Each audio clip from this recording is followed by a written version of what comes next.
ভাইয়ের কপালে নয়, এবার বোনের কপালে ফোঁটা দিয়ে বোন ফোঁটা পালিত হলো নদিয়ায়। বাড়ছে নারী নির্যাতনের ঘটনা। নারী নিরাপত্তায় বোন ফোঁটার আয়োজন রামনগর নবজাগরণ সংঘ ও লাইব্রেরির। ভাইয়েদের মঙ্গল কামনায় বোনেরা এই রীতি পালন করছে দীর্ঘদিন ধরে। কিন্তু বর্তমান সময়ে রাজ্যে যে হারে বোনেদের উপর নির্যাতনের ঘটনা সামনে আসছে, তাতে এবার ভাইদের রক্ষায় ভাই ফোঁটা নয়, বোনেদের রক্ষায় এবার বোন ফোঁটার আয়োজন করলো রামনগর নবজাগরণ সংঘ ও লাইব্রেরি।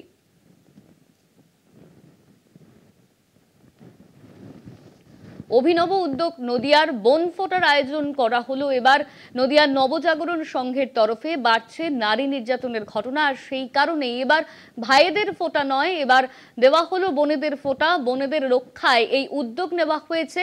ভাই ফোঁটা নয়, বোন ফোঁটার আয়োজন করা হয়েছে রামনগর নবজাগরণ সংঘের তরফে। নারী নিরাপত্তায় বোনদের ফোঁটা দেওয়ার ঘটনা দেখা গেল এবার। ভাইয়ের কপালে নয়, এবার বোনের কপালে ফোঁটা দিয়ে বোন ফোঁটা পালিত হলো নদিয়ায়। আমাদের সঙ্গে ফোন লাইনে রয়েছেন আমাদের প্রতিনিধি রূপম রায়। রূপম, ভাইয়ের কপালে নয়, এবার বোনের কপালে ফোঁটা দেওয়া হলো, ঠিক কি কারণে এই উদ্যোগ নেওয়া হয়েছে? দেখো অনন্য, তোমাকে জানিয়ে রাজ্য বা সারা রাজ্যের বিভিন্ন জায়গাতে এই ভাইফোঁটার আয়োজন করা হলো। নদিয়ার রানাঘাটের এই যে রামনগর এলাকা, এই রামনগর যে ক্লাব রয়েছে সেই ক্লাবের কিন্তু এবছর তাদের যে মাতৃপুজো, সেখানেই কিন্তু এবার বোন ফোঁটার আয়োজন করা হয়েছে।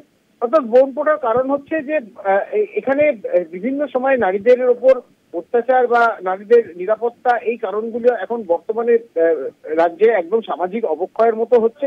আর ঠিক সেইখানেই ভাইদের নয়, এবার বোনদের আত্মরক্ষার্থে, বোনদেরকে রক্ষা করতে তাদের নিরাপত্তার অঙ্গীকার সাথে নিয়ে এবার এই ক্লাবের পুরুষ সদস্যরা প্রায় 50 জন মহিলাকে ফোঁটা দিয়েছেন। শুধু এই ফোঁটা নয়, তারা বলেছেন এরকমই রাজ্যের প্রতিটি মেয়ের পাশে থেকে তারা কাজ করবেন।